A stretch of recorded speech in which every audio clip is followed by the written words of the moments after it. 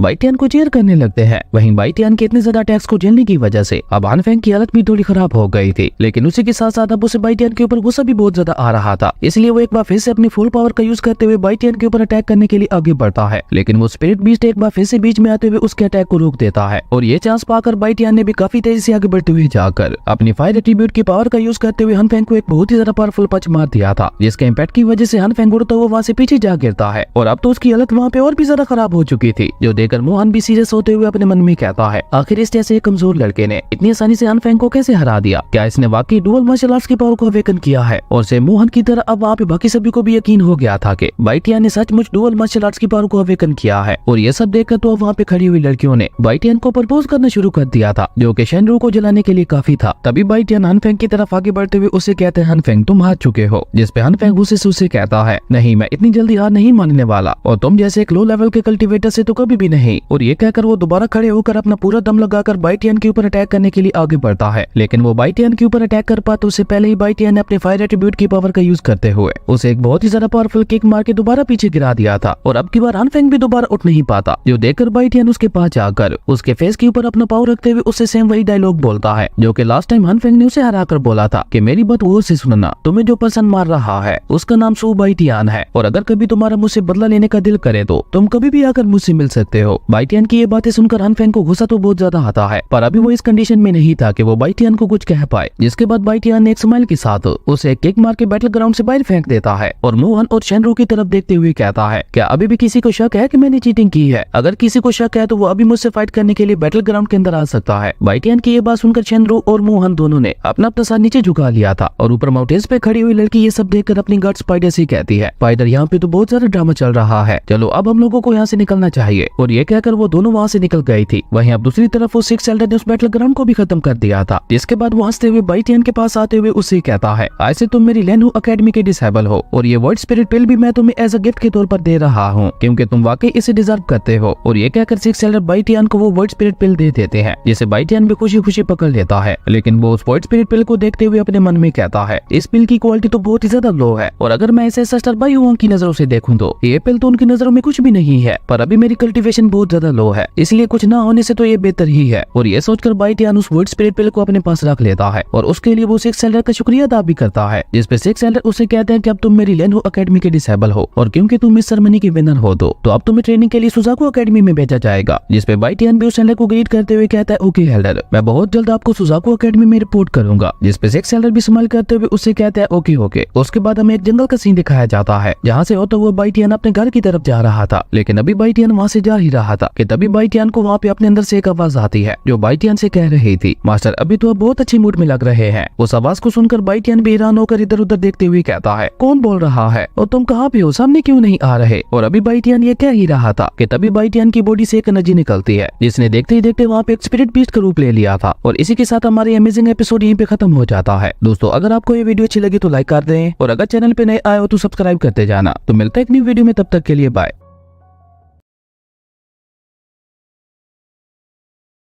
Hello दोस्तों, welcome back to our channel. तो जैसा कि हमने पिछले एपिसोड में देखा था, जहां अचानक ही बाइटियान की बॉडी से एक स्पिरिट बीस्ट बाहर आता है, और यहीं से नेक्स्ट एपिसोड की शुरुआत होती है, जहां बाइटियान थोड़ा चौंकते हुए उस स्पिरिट बीस्ट से पूछता है कि आखिर कौन हो तुम और तुम मेरी बॉडी के अंदर क्या कर रहे थे? जिसपे वो स्पिरिट बीस्ट बाइटियान को बताता है कि मैं वही एल्फ निर्वाणा पिल हूँ, जिसे तुम्हारे एंसेस्टर रिफाइन करने की कोशिश कर रहे थे, और आखिर में उन्होंने अपना सेक्रीफाइस करते हुए फाइनली मुझे रिफाइन कर ही लिया था। और मेरी अभी की बॉडी जो आप देख रहे हैं वो समय बीतने के साथ साथ खुद ही ट्रांसफॉर्म होती जा रही है। और रही बात कि मैं तुम्हारी बॉडी के अंदर क्या कर रही थी, मैं स्टार्टिंग से ही तुम्हारी बॉडी के अंदर ही थी, और आज जब तुमने अपनी मार्शल आर्ट्स की पावर को अवेकन किया तो मैं भी जाग गई। और स्पिरिट बीस्ट की ये सारी बातें सुनकर अब बाइटियान को भी समझ आ गया था कि कैसे उसे अपने एंसेस्टर बाई हुआंग की इनहेरिटेंस मिली थी। लेकिन बाइटियान यहाँ पे कुछ सोचते हुए उस स्पिरिट बीस्ट से पूछता है कि वो सब कुछ तो ठीक है, पर तुम्हारी एबिलिटी क्या है और तुम किस तरह के स्पिरिट बीस्ट हो? वो स्पिरिट बीस्ट जिसका नाम लिंगार था, वो बाइटियान को बताती है कि मेरी पहली एबिलिटी ये है कि मैं किसी भी स्पिरिट बीस्ट की बॉडी में ट्रांसफॉर्म हो सकती हूँ, और सेकंड मैं किसी भी टायर की पावर को बढ़ा सकती हूँ, पर अभी क्योंकि मैं बहुत ज्यादा कमजोर हूँ तो इसलिए मैं सिर्फ जोन लेवल तक के टायर्स की पावर को बढ़ा सकती हूँ। पर मास्टर आप फिक्र ना करें, एक बार जब मैंने अपनी सारी पावर्स को वापस पा लिया तो उसके बाद मैं आपके लिए लो लेवल के टायर्स को भी हाई लेवल टायर्स में ट्रांसफॉर्म कर दूंगी। जिसपे बाइटियान उससे सवाल करते हुए पूछता है, पर तुम ग्रो कैसे करोगी? जिसपे लिंगार बाइटियान से कहती है कि मैं एक एल्फ निर्वाणा पिल हूँ, इसलिए मैं एलेक्सिस और स्पीचर रूट्स को खाकर ही खुद को ग्रो कर सकती हूँ। और ये कहकर लिंगार बाइटियान से कहती है, मास्टर अभी मुझे थोड़ी भूख लगी है, तो क्या आप मुझे खाने के लिए कुछ दे सकते हैं? जिसपे बाइटियान वही वुड स्पिरिट पिल बाहर निकालते हुए लिंगार को खाने खाने के लिए दे देता है। लेकिन लिंगार उस पिल को देखते हुए कहती है, मास्टर ये पिल तो बहुत ज्यादा बेकार है, पर कोई बात नहीं, अभी मैं इसकी पावर को बढ़ा देती हूँ। और ये कहकर लिंगार ने वहाँ पे अपनी हेवनली पावर का यूज करते हुए उस वर्ड स्पिरिट पिल को अपग्रेड कर दिया था। और ये सब देखकर बाइटियन भी काफी ज्यादा खुश हो गया था। वहीं लिंगार उस पिल को अपग्रेड करने के बाद मजे से खा जाती है, लेकिन तभी उसे एहसास होता है कि यहाँ पे कोई आ रहा है, इसलिए वो दोबारा वहाँ पे बाइटियन की बॉडी के अंदर चली जाती है। और तभी वहाँ पे वही लड़की जिसका नाम रेंसी था, वो अपनी गार्ड स्पाइडर के साथ बाइटियन के पास आती है। और वो बाइटियन के पास आते हुए उससे कहती है, बाइटियन हमें मिले हुए काफी टाइम हो गया। जिसपे बाइटियन थोड़ा चौंकते हुए उससे पूछता है, रेंसी तुम यहाँ क्या कर रही हो? जिसपे रेंसी उससे कहती है कि मैं बस यहाँ पे तुमसे ही मिलने के लिए आई हूँ। जिसपे बाइटियन उससे कहता है, क्यों, क्या तुम मुझसे यहाँ पे एंगेजमेंट तोड़ने के लिए आई हो? बाइटियन की ये बात सुनकर रेंसी को भी एक झटका लगता है, क्योंकि आज उसे बाइटियन बहुत ही ज्यादा बदला बदला लग रहा था। क्योंकि पहले वो जब भी रेंसी से मिलता था वो हर बार नर्वस हो जाया करता था, लेकिन इस बार उसकी आंखों में आंख मिलाते हुए बात कर रहा था। और यही बात रेंसी को हैरान कर रही थी। वही रेंसी बाइटियन को जवाब देते हुए उससे कहती है, नहीं तुम गलत सोच रहे हो, मैं तो बस यहाँ पे तुम्हारे साथ एक डील करने के लिए आई हूँ। जिसपे बाइटियन उसकी सारी बात समझते हुए उससे कहता है, ओ तो तुम मुझे आगे करके ये मैरिज तोड़वाना चाहती हो? ओके, अगर तुम यही चाहती हो तो यही सही, मुझे इसमें कोई प्रॉब्लम नहीं है, लेकिन तुम इसके बदले में मेरे लिए क्या करोगी? बाइटियन की ये बात सुनकर रेंसी अपनी गार्ड के पास जाकर उसे कल्टीवेशन रिसोर्सेज लेने लगती है। और ये सब देखकर बाइटियन सोचते हुए अपने मन में कहता है कि अभी मेरा और लिंगार का कल्टीवेशन लेवल बहुत ज्यादा लो है और हम दोनों को ही अपनी पावर्स बढ़ाने के लिए कल्टीवेशन रिसोर्सेज की बहुत ज्यादा जरूरत है। और अभी बाइटियन यहाँ पे ये सब सोच ही रहा था कि तभी रेंसी दोबारा उसके पास आकर उसे 3 लो ग्रेड के स्पिरिचुअल स्टोन्स और 3 लाख गोल्डन कॉइन्स देते हुए कहती है कि अभी मेरे पास बस इतने ही रिसोर्सेज थे, लेकिन मैं तुमसे प्रॉमिस करती हूँ कि जब तुम मेरा काम कर दोगे मैं बचे हुए कल्टीवेशन रिसोर्सेज भी तुम तक पहुंचा दूंगी। जिसपे बाइटियन वहाँ से जाते हुए उसे कहता है, ओके ओके ठीक है, और अब तुम यहाँ से जा सकती हो। 2 दिन बाद मैं खुद तुम्हारी सिटी में आऊंगा और उसके बाद तुमने वहाँ पे जो भी नाटक करना हुआ कर लेना, मैं तुम्हारा उसमें पूरा साथ दूंगा। और ये कहकर बाइटियन वहाँ से अपने घर की तरफ जाने लगता है, लेकिन रेंसी उसे पीछे से आवाज देकर रोकते हुए कहती है कि तुम इस बीट को अपने पास रख लो, इससे हमें कॉन्टेक्ट करने में आसानी रहेगी। उसके बाद हमें सू फैमिली का सीन दिखाया जाता है, जहाँ पे बाइटियन बहुत ज्यादा खुश लग रहा था। और तभी बाइटियन की सिस्टर उसके पास आकर पूछती है, बाइटियन तुम्हारी मार्शल अवेकनिंग सेरेमनी कैसी रही? जिसपे बाइटियन भी एक्साइटेड होते हुए अपनी सिस्टर को बताता है कि आज मैंने मार्शल अवेकनिंग सेरेमनी में डुअल एट्रीब्यूट्स की पावर को अवेकन किया है। बाइटियन की ये बात सुनकर उसकी सिस्टर बहुत ही ज्यादा खुश हो गई थी और वो उसे कांग्रेट्स कहते हुए उसकी तारीफ करने लगी थी। और उन दोनों के पिता ने भी वहाँ पे आते हुए ये सारी बात सुन ली थी, इसलिए वो भी यहाँ पे बहुत ज्यादा खुश दिखाई दे रहे थे। और वो बाइटियन के पास आकर उसे अपने एट्रीब्यूट्स की पावर दिखाने के लिए कहते हैं। अपने फादर की ये बात सुनकर बाइटियन भी वहाँ पे अपने एट्रीब्यूट्स की पावर को एक्टिवेट करते हुए उन्हें अपने फादर को दिखा देता है। और जब बाइटियन के पिता उसके एट्रीब्यूट्स की पावर को देखते हैं तो वो और भी ज्यादा हैरान होते हुए कहते हैं कि ये दोनों एट्रीब्यूट्स तो अपने हेवन लेवल तक पहुंच गए हैं। और उसी के साथ वो बाइटियन की तारीफ करते हुए कहते हैं, बाइटियन मेरे बच्चे, मुझे तुम पे बहुत ज्यादा फख्र है, आज तुमने मेरा सर फख्र से ऊंचा कर दिया। मैं न जाने पिछले कितने सालों से इसी लम्हे का वेट कर रहा था। चलो आओ अब हम लोग रूम में बैठकर बात करते हैं। उसके बाद हमें एक रूम का सीन दिखाया जाता है जहाँ वो तीनों अपनी आज की खुशी सेलिब्रेट कर रहे थे। पर तभी अचानक ही वहाँ पे बाइटियन सीरियस होते हुए अपने फादर से पूछता है, फादर आपने मुझसे कहा था कि जब मैं अपने एट्रीब्यूट्स की पावर को अवेकन कर लूंगा तब आप मुझे मेरी माँ के बारे में सब कुछ बताएंगे। जिसपे बाइटियन के फादर भी सैड होकर एक लंबी सांस छोड़ते हुए बाइटियन को बताते हैं कि ये लोग तो तुम जानते ही होगे कि तुम्हारी मदर का नाम याओ ली था और वो मेडिसन वैली के मास्टर की सबसे छोटी बेटी थी। और जब तुम 3 साल के थे याओगू सिटी के लोग अचानक ही हमारी लैंड सिटी के अंदर आ गए और वो जबरदस्ती तुम्हारी मदर को अपने साथ ले गए। मैंने उन्हें वहाँ पे अपनी ग्रीन फ्लेम का यूज करते हुए रोकने की बहुत ज्यादा कोशिश की, लेकिन वो सभी लोग बहुत ज्यादा पावरफुल थे, इसलिए मैं अकेला उन सभी का सामना नहीं कर पाया। और उसी हद से में तुम्हारी सिस्टर भी इंजर्ड हुई थी, जिसकी वजह से वो आज तक कल्टीवेट नहीं कर पाई। इवन उस हद से में तुम्हारे ग्रैंडफादर यानी मेरे पिता भी मारे गए थे और वो लोग उनकी ग्रीन फ्लेम को भी अपने साथ ले गए थे। और उस हादसे के बाद हमारी सू फैमिली जो कि लैंड सिटी की नंबर 1 फैमिली हुआ करती थी, उसके हालात भी धीरे धीरे खराब होने लगे और हमारी फैमिली एक एक करके बाकी सभी फैमिली से हारने लगी। और उस सब की वजह से ही हमारी सू फैमिली की हालत ऐसी हो गई है। वहीं अपनी माँ की कहानी सुनकर बाइटियन को काफी ज्यादा गुस्सा आ चुका था और वो गुस्से से अपने पिता से कहता है, फादर मैं याओगू क्लैन के लोगों को जिंदा नहीं छोड़ूंगा। मैं आपसे प्रॉमिस करता हूँ कि मैं अपनी मदर को बचाकर वापस लाऊंगा और मेडिसन वैली जिन्होंने ये सब करवाया था उन्हें भी मैं नहीं छोड़ने वाला। जिसपे बाइटियन के पिता उसे शांत करवाते हुए कहते हैं, अभी तुम्हें इतना ज्यादा जज्बाती होने की कोई जरूरत नहीं है, क्योंकि अभी तो तुमने बस अपनी मार्शल आर्ट्स पावर को अवेकन किया है और मेडिसन वैली कितनी ज्यादा खतरनाक है ये तो तुम्हारी सोच से भी बाहर है। इसलिए अभी बस तुम अपनी प्रैक्टिस पे ध्यान दो और अगर तुम अपनी माँ को बचाना चाहते हो तो तुम्हें जल्द से जल्द ग्रेट मार्शल आर्ट रियलम में ब्रेक थ्रू करना होगा। और अगर तुम एक बार ग्रेट मार्शल आर्ट रियलम में पहुंच गए तो तुम्हारे स्पार्क एकेडमी में जाने के रास्ते भी खुल जाएंगे। और अगर तुम एक बार स्पार्क एकेडमी के अंदर एंटर कर गए तो हमारी सू फैमिली को एक नई होप मिल जाएगी। अपने फादर की ये बात सुनकर बाइटियन उनसे पूछता है, फैमिली कंपटीशन को कितना टाइम रहता है? जिसपे बाइटियन के पिता उसे बताते हैं कि 3 महीने। ये सुनकर बाइटियन अपने पिता को तसल्ली देते हुए कहता है, फादर आप फिक्र ना करें, मैं आपसे प्रॉमिस करता हूँ कि 3 महीने बाद होने वाले कंपटीशन में हमारी सू फैमिली ही जीतेगी। जिसपे बाइटियन के पिता उसे एक बार फिर से रोकते हुए कहते हैं कि मैंने तुम्हें पहले भी कहा है कि अभी तुम इस सब के बारे में ना सोचो और बस अपनी प्रैक्टिस के ऊपर ध्यान दो। अपने फादर की ये बात सुनकर बाइटियन भी चुप हो गया था। उसके बाद हमें रात का सीन दिखाया जाता है जहाँ पे बाइटियन अपने रूम में बैठा हुआ कल्टीवेट कर रहा था और कल्टीवेट करते हुए वो अपने मन में सोच रहा था कि हमारे एंशिएंट मेडिसिन कॉन्टिनेंट में वॉरियर्स के काफी सारे लेवल्स हैं जिन्हें काफी सारे हिस्सों में बांटा गया है और उनमें सबसे पहले आते हैं वॉरियर्स और वॉरियर्स के बाद मार्शल आर्ट मास्टर्स और उसके बाद ग्रेट मार्शल मास्टर्स,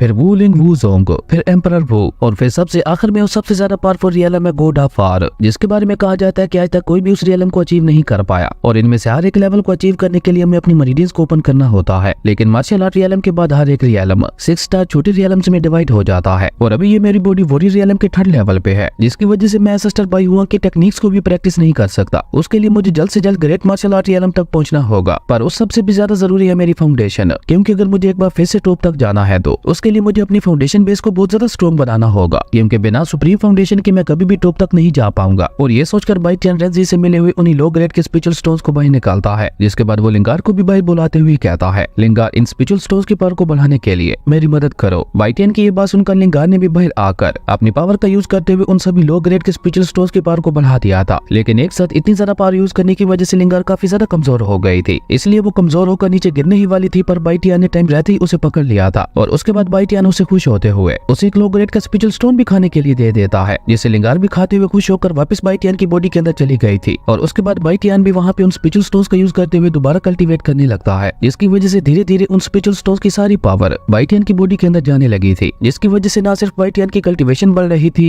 बल्कि उसी के साथ साथ उन स्पिरिचुअल स्टोन्स की एनर्जी की वजह से बाइटियन की बॉडी भी स्ट्रॉन्ग होती जा रही थी। और ये सब देखकर बाइटियन सोचते हुए अपने मन में कहता है कि अब क्योंकि मेरे पास डुअल एट्रीब्यूट्स की पावर है तो अब मुझे नॉर्मल कल्टीवेटर से ज्यादा प्रैक्टिस करनी होगी, जहां बाकी नॉर्मल कल्टीवेटर्स एक मटेरियल को ओपन करके ही नेक्स्ट लेवल में ब्रेक थ्रू कर सकते हैं, वहीं मुझे उनके मुकाबले नेक्स्ट रियल में ब्रेक थ्रू करने के लिए 2 मटेरियल्स को ओपन करना होगा। पर मेरे लिए सबसे अच्छी बात यह है कि मैं अपने से 2 गुना ज्यादा रियल वाले कल्टीवेटर को भी आसानी से हरा सकता हूँ। और उसके बाद हमें अगली सुबह का सीन दिखाया जाता है, जहाँ बाइटियन ने उन दोनों स्पिरिचुअल स्टोन्स के पावर को पूरी तरह से रिफाइन कर लिया था और पूरी रात कल्टीवेट करने की वजह से बाइटियन यहाँ पे थोड़ा थक भी गया था, लेकिन वो उन स्पिरिचुअल स्टोन्स के पावर को रिफाइन करने के बाद काफी ज्यादा खुश भी था, क्योंकि उन स्पिरिचुअल स्टोन्स को रिफाइन करते हुए बाइटियन ने अपनी काफी सारी मार्शल आर्ट वेन्स को ओपन कर लिया था और उसी के साथ साथ अब उसके हर एक मसल में भी स्पिरिचुअल एनर्जी फ्लो कर रही थी। और अभी बाइटियन ये सब सोच ही रहा था कि तभी उसे वहाँ पे अपने पिता के चिल्लाने की आवाज आती है, जो कि गुस्से से क्या जी से कह रहे थे कि अपनी बकवास बंद करो, मेरी बेटी तुम्हारे बेटे से कभी भी शादी नहीं करेगी। और ये सारी बातें सुनकर बाइटियन भी भागकर अपने फैमिली मेंशन की तरफ जाने लगता है। वहीं हमें सू फैमिली के मेंशन का सीन दिखाया जाता है, जहाँ पे किन फैमिली का हेड और उसका बेटा दोनों बाइटियन की सिस्टर के लिए प्रपोजल लेकर आए हुए थे। और क्योंकि सू फैमिली ने किन फैमिली से काफी ज्यादा कर्जा ले रखा था, इसलिए किन फैमिली का हेड जबरदस्ती बाइटियन की सिस्टर की शादी अपने बेटे से करवाना चाहता था। और इसलिए वो बाइटियन के फादर को लालच देते हुए कहता है कि अगर तुम्हारी बेटी की शादी मेरे बेटे के साथ हो गई तो मैं तुम्हारी सू फैमिली का सारा कर्जा माफ कर दूंगा, और उसी के साथ अगर तुमने मेरे साथ हाथ मिला लिया तो तुम्हारी सू फैमिली भी मेरी किन फैमिली की तरह लैनवू सिटी की बड़ी बड़ी फैमिलीज में शुमार होने लगेगी। लेकिन किन फैमिली के हेड का बेटा इतना ज्यादा भद्दा था कि बाइटियन की सिस्टर तो उसे देखकर ही घबरा गई थी। और अपनी बेटी को घबराते हुए देखकर मास्टर सू भी मास्टर किन से गुस्से से कहते हैं कि मैंने तुमसे जो 5 लाख कोइंस का उधार लिया था मैं वो तुम्हें बहुत जल्द लौटा दूंगा, और रही बात तुम्हारी फैमिली की रेपुटेशन की तो तुम्हें उसके बारे में ज्यादा फिक्र करने की कोई जरूरत नहीं है। मास्टर सू की ये बात सुनकर मास्टर किन गुस्से से उसे कहता है, एक बार और अच्छी तरह से मेरे इस प्रपोजल के बारे में सोच लो, क्योंकि मेरी किन फैमिली की मदद के बगैर तुम कभी भी इस क्रिटिकल सिचुएशन से बाहर नहीं निकल पाओगे, और अगर ऐसा ही चलता रहा तो बहुत जल्द तुम्हारी सू फैमिली को लैनवू सिटी से बाहर निकाल दिया जाएगा। किन्जी की ये सारी बातें सुनकर अब मास्टर सू का गुस्सा आउट ऑफ कंट्रोल हो चुका था, इसलिए वो बहुत गुस्से से किन्जी से कहते हैं कि मैं तुमसे आखिरी बार कह रहा हूँ कि दफा हो जाओ यहाँ से, कहीं ऐसा ना हो कि मैं अपना आपा खोकर तुम्हें यहीं पे खत्म कर दूं। मास्टर सू की ये बात सुनकर किन्जी गुस्से से कहता है कि ये तुम्हारी फैमिली के लिए आखिरी मौका था जिसे तुमने गुस्से में गवा दिया। अब अगर तुम्हारी बेटी मेरे बेटे से शादी करने के लिए भीख भी मांगे तो फिर भी मैं ये शादी नहीं होने दूंगा, और अब देखना मैं तुम्हारी सू फैमिली का क्या हाल करता हूँ। और अभी किन्जी ये सब कह ही रहा था कि तभी बाइटियन वहाँ पे आते हुए गुस्से से उससे कहता है, तुम्हें भोगने के लिए सिर्फ हमारी फैमिली मिलती है जो तुम बार बार मुंह उठाकर यहाँ आ जाते हो। बाइटियन की ये बात सुनकर किन्जी गुस्से से उसे कहता है, लड़के तुम्हारी हिम्मत कैसे हुई मुझसे ऐसे बात करने की, शायद तुम लोग भूल गए हो कि मैं कौन हूँ और मैं क्या क्या कर सकता हूँ, पर अब तुम लोग देखना मैं कैसे तुम लोगों को तुम्हारी सू फैमिली की औकात दिखाता हूँ। जिस पे बाइटियन एक बार फिर से किन्जी का मजाक उड़ाते हुए उसकी बेइज्जती करता है, जो देखकर किन्जी का बेटा भी बीच में आते हुए बाइटियन से कहता है, लड़के जल्दी से मेरे फादर के पांव में गिरकर उनसे माफी मांगो वरना ये तुम्हारी लाइफ का आखिरी दिन होगा। जिस पे बाइटियन एक बार फिर से उनकी बेइज्जती करते हुए कहता है कि अभी तुम लोगों की इतनी औकात नहीं है कि तुम लोग हमें अपने पैरों में गिरा सको, और वैसे भी तुम्हारे जैसे कुत्तों का यही हाल है कि तुम लोगों के साथ ऐसे ही बात की जाए। अब बाइटियन की ये बात सुनकर किन्जी का गुस्सा भी आउट ऑफ कंट्रोल हो चुका था, लेकिन फिर भी वो किसी तरह से खुद को शांत करते हुए मास्टर सू से कहता है, देखना एक दिन तुम्हारे बेटे का ये गरूर ही तुम्हारी फैमिली को ले डूबेगा। जिस पे बाइटियन उससे कहता है कि अगर अब तुम्हारी बकवास खत्म हो गई हो तो दफा हो जाओ यहाँ से। बाइटियन की ये बात सुनकर किन्जी के बेटे को बहुत ज्यादा गुस्सा आता है, पर वो बाइटियन से कुछ कह पाते उससे पहले ही बाइटियन ने अपनी फायर एट्रीब्यूट की पावर का यूज करते हुए उसे एक बहुत ही ज्यादा पावरफुल किक मारकर अपने घर से बाहर फेंक देता है। और बाइटियन की इस एक किक में किंजी का बेटा वहीं पे ढेर हो गया था और अपने बेटे की ऐसी हालत देखकर किंजी अचानक ही पीछे से बाइटियन के ऊपर अटैक करने के लिए आगे बढ़ता है। पर मास्टर सू ने बीच में आते हुए न सिर्फ उसके अटैक को रोक दिया था, बल्कि मास्टर सू ने अपनी स्पिरिचुअल पावर का यूज करते हुए उसे भी पीछे धकेल दिया था, जो देखकर किंजी उन्हें धमकी देते हुए चुपचाप वहाँ से अपने बेटे के साथ चला गया था। और उनके वहाँ से जाते ही बाइटियन अपने पिता से पूछता है, फादर आखिर आपने किन फैमिली से 5 लाख गोल्डन कॉइन्स का कर्जा कब लिया? पर बाइटियन के पिता बहुत ज्यादा सैड हो चुके थे, इसलिए वो बाइटियन को कुछ भी नहीं बताते, जो देखकर बाइटियन की सिस्टर उसे बताती है कि ये सब असल में हन फैमिली की वजह से हो रहा है। कुछ टाइम पहले हन फैमिली ने हमसे कुछ अलेक्सास खरीदे थे, लेकिन जब हमने अपने अलेक्सास हन फैमिली में भेजे तो उन्होंने हमारे अलेक्सास को नकली बताते हुए हमारे ऊपर 5 लाख गोल्डन कॉइन्स का जुर्माना कर दिया और हमें 3 महीनों का टाइम दिया कि अगर हमने 3 महीनों में उनके 5 लाख गोल्डन कॉइन्स का जुर्माना न अदा किया तो वो लोग हमारी सू फैमिली की सभी प्रॉपर्टीज के ऊपर कब्जा कर लेंगे। और इसी जुर्माने को चुकाने के लिए हमें किन फैमिली से उधार लेना पड़ा, जिसका अब किन फैमिली गलत फायदा उठा रही है। अपनी बहन की ये सारी बातें सुनकर बाइटियन को बहुत ज्यादा गुस्सा आता है और वो गुस्से से कहता है कि आप लोग फिक्र न करें, बहुत जल्द इन सभी से मैं अपनी सू फैमिली के साथ किए हुए एक जुर्म का बदला लूंगा। और ये कहकर बाइटियन गुस्से से एक बार फिर से कल्टीवेट करने के लिए चला गया था। और अपनी फैमिली की अभी की कंडीशन देखकर बाइटियन भी समझ गया था कि उसके पास ज्यादा समय नहीं है, उसे जल्द से जल्द पावरफुल होना होगा, वरना लेनहू सिटी की बड़ी बड़ी फैमिलीज उसकी सू फैमिली को नहीं छोड़ेंगी। और इसलिए अब बाइटियन अपनी प्रैक्टिस के लिए एक झरने के पास आता है, जहाँ पे वो पानी के प्रेशर के नीचे अपने फायर एट्रीब्यूट की पावर का यूज करते हुए प्रैक्टिस करने लगता है। लेकिन काफी ज्यादा कोशिश के बावजूद भी बाइटियन बार बार इसमें नाकाम हुए जा रहा था। और इसी बीच बाइटियन को एहसास होता है कि वो गुस्से में क्या गलती करने जा रहा था। और ये एहसास होते ही बाइटियन वहीं पे रुकते हुए अपने मन में कहता है, मुझे जल्दबाजी में से कोई हरकत नहीं करनी चाहिए, क्योंकि अभी मेरी बॉडी इतनी ज्यादा स्ट्रॉन्ग नहीं है जब वो इतनी ज्यादा पावरफुल टेक्निक्स की एनर्जी को बर्दाश्त कर सके, इसलिए मुझे धीरे धीरे अपनी पावर्स को बढ़ाना होगा। उसके बाद इसी तरह बाइटियन वहाँ पे दिन रात बहुत ज्यादा हार्ड प्रैक्टिस करने लगता है, जिसकी वजह से देखते ही देखते ना सिर्फ उसने अपनी मेरिडियंस को ओपन कर लिया था, बल्कि उसी के साथ साथ उसकी बॉडी का स्ट्रेंथ लेवल भी काफी ज्यादा बढ़ चुका था। और अब बाइटियन अपने सिर्फ एक ही पंच में किसी बड़े से बड़े स्टोन को भी डिस्ट्रॉय कर सकता था, जो देखकर बाइटियन भी अब अपनी बॉडी की इस पावर से कुछ हद तक सेटिस्फाइड हो गया था। जिसके बाद वो खुद से कहता है कि अब ट्रेनिंग बहुत हो गई, अब मुझे वापस घर चलना चाहिए। और ये कहकर बाइटियन वहाँ से अपने घर की तरफ जाने लगता है, जहाँ रास्ते में उसका सामना कुछ अल्केमी कल्टीवेटर्स के साथ होता है। और उनमें से एक ओल्ड मैन के गले में पहनी हुई कोर को देखकर बाइटियन सोचते हुए अपने मन में कहता है कि ये तो बहुत ही ज्यादा खास और रेयर कोर है, जिससे मेरिडियंस को अनलॉक करने वाली पिल को रिफाइन किया जाता है। अगर ये कोर मुझे मिल जाती तो मैं अपनी सिस्टर की मार्शल आर्ट पावर को दोबारा रीअवेकन कर सकता था। और यही सब सोचते हुए बाइटियन धीरे धीरे वहाँ से जाने लगता है। लेकिन तभी वही ओल्ड मैन बाइटियन को रोकते हुए उससे पूछता है, लिटिल फ्रेंड तुम देखने से यहीं आसपास के ही लग रहे हो। जिसपे बाइटियन भी हमें अपना सारे हिलाते हुए उस ओल्ड मैन से कहता है कि हाँ मैं यहीं पास में ही रहता हूँ। जिसपे वो ओल्ड मैन बाइटियन से पूछता है, क्या तुम हुलैंड माउंटेन के बारे में कुछ जानते हो कि वो कहाँ पे है? जिसपे बाइटियन एक बार फिर से हमें अपना सर हिलाता है, जो देखकर वो ओल्ड मैन उससे अगला सवाल करते हुए पूछता है, तो क्या तुम जानते हो कि जेड जिनसिंग हुलैंड माउंटेन्स में कहाँ पे पाई जाती है? जिसपे बाइटियन उनसे कहता है, तो तुम लोग ब्लड जिनसिंग को ढूंढ रहे हो, इसका मतलब है कि तुम में से किसी की जान खतरे में है। और ये कहकर बाइटियन उस ओल्ड मैन की तरफ देखते हुए कहता है, और हो ना हो उस ब्लड जिनसिंग की जरूरत आपको ही होगी, लेकिन मैं आपको पहले ही बता देता हूँ कि अगर आपने उस ब्लड जिनसिंग को लिया तो उसके बाद भी आप 30 दिनों से ज्यादा नहीं जी पाएंगे। बाइटियन की यह बात सुनकर उस ओल्ड मैन की ग्रैंड डॉटर को बहुत ज्यादा गुस्सा आता है और वो अचानक ही वहाँ पे अपना ओरल रिलीज करते हुए बाइटियन के ऊपर अटैक करने लगी थी। लेकिन बाइटियन भी यहाँ पे इतनी ज्यादा हार्ड ट्रेनिंग के बाद काफी ज्यादा पावरफुल हो चुका था, इसलिए बाइटियन अपने सिर्फ एक ही पंच से उस लड़के को पीछे की तरफ धकेल देता है, जो देखकर उस लड़के को बहुत ज्यादा गुस्सा आता है। और वो जैसे ही दोबारा बाइटियन के ऊपर अटैक करने के लिए आगे बढ़ती है तो वो ओल्ड मैन उसे डांटते हुए वहीं पे रोक देता है। ये देखकर वो लड़की थोड़ा गुस्से से अपने ग्रैंडफादर से कहती है, ग्रैंडफादर ये लड़का आपके मरने के बारे में बात कर रहा है, इसलिए इसे सबक सिखाना जरूरी है। जिसपे वो ओल्ड मैन एक फेक स्माइल करते हुए अपनी ग्रैंड डॉटर से कहता है, ये लड़का बिल्कुल ठीक कह रहा है, मेरे पास अब ज्यादा टाइम नहीं बचा, इवन वो जेड ब्लड जिनसिंग भी मुझे नहीं बचा सकती। जिसपे वो लड़की अपने ग्रैंडफादर से कहती है, नहीं ग्रैंडफादर, प्रेसिडेंट एडी ने मुझसे खुद कहा था कि अगर हमें ब्लड जिनसिंग मिल गई तो आप बच जाएंगे। जिसपे वो ओल्ड मैन अपनी ग्रैंड डॉटर से कहता है कि वो ब्लड जिनसिंग मुझे बचा नहीं सकती, वो बस मेरी लाइफ को ही कुछ दिनों तक बढ़ा सकती है। और उस ब्लड जिनसिंग को रिफाइन करना भी इतना ज्यादा आसान नहीं होने वाला, क्योंकि प्रेसिडेंट ईदी खुद भी इसमें 2 बार नाकाम हो चुके हैं। और ये कहकर वो ओल्ड मैन बाइटियन से पूछता है, लिटिल फ्रेंड क्या तुम मुझे बता सकते हो तुमने ऐसा क्यों कहा था कि मेरे पास सिर्फ 30 दिन ही बचे हैं? तुम आखिर इतने सारे श्योर कैसे हो कि मेरे पास सिर्फ 30 दिन ही बचे हैं? जिसपे बाइटियन उस ओल्ड मैन से कहता है, मुझे लगता है बुढ़ापे की वजह से आपकी आंखें कमजोर हो गई हैं। क्या आपको नजर नहीं आ रहा कि आपके इंटरनल ऑर्गन्स पूरी तरह से डैमेज हो चुके हैं? बाइटियन की ये बात सुनकर वो ओल्ड मैन उससे इंप्रेस होते हुए कहता है, लिटिल फ्रेंड तुम्हारी आई साइट तो वाकई काफी ज्यादा शार्प है, तुमने इतनी जल्दी मेरी बीमारी के बारे में जान लिया, मैं वाकई तुम्हारी नॉलेज से बहुत ज्यादा एडमायर हूँ। और ये कहते हुए वो ओल्ड मैन वहाँ पे बाइटियन को ग्रीट करता है। और ये देखकर वो लड़की भी जल्दी से बाइटियन से पूछती है, तो अगर तुम मेरे ग्रैंडफादर की बीमारी के बारे में अच्छे से जानते हो तो तुम जरूर उसका इलाज भी जानते होगे। जिसपे बाइटियन उससे कहता है कि मैं सिर्फ कुछ एलेक्सस को ही रिफाइन करके तुम्हारे ग्रैंडपा को बचा सकता हूँ, और मैं यहाँ पे उन सभी एलेक्सस को बिना फर्नेस के यहीं पे रिफाइन कर सकता हूँ। बाइटियन की ये बात सुनकर वो ओल्ड मैन उससे और भी ज्यादा इंप्रेस होते हुए कहता है, बिना फर्नेस के एलेक्सस को रिफाइन करना बहुत ज्यादा मुश्किल होता है, इवन ऐसे तो हमारे प्रेसिडेंट ईदी भी नहीं कर सकते।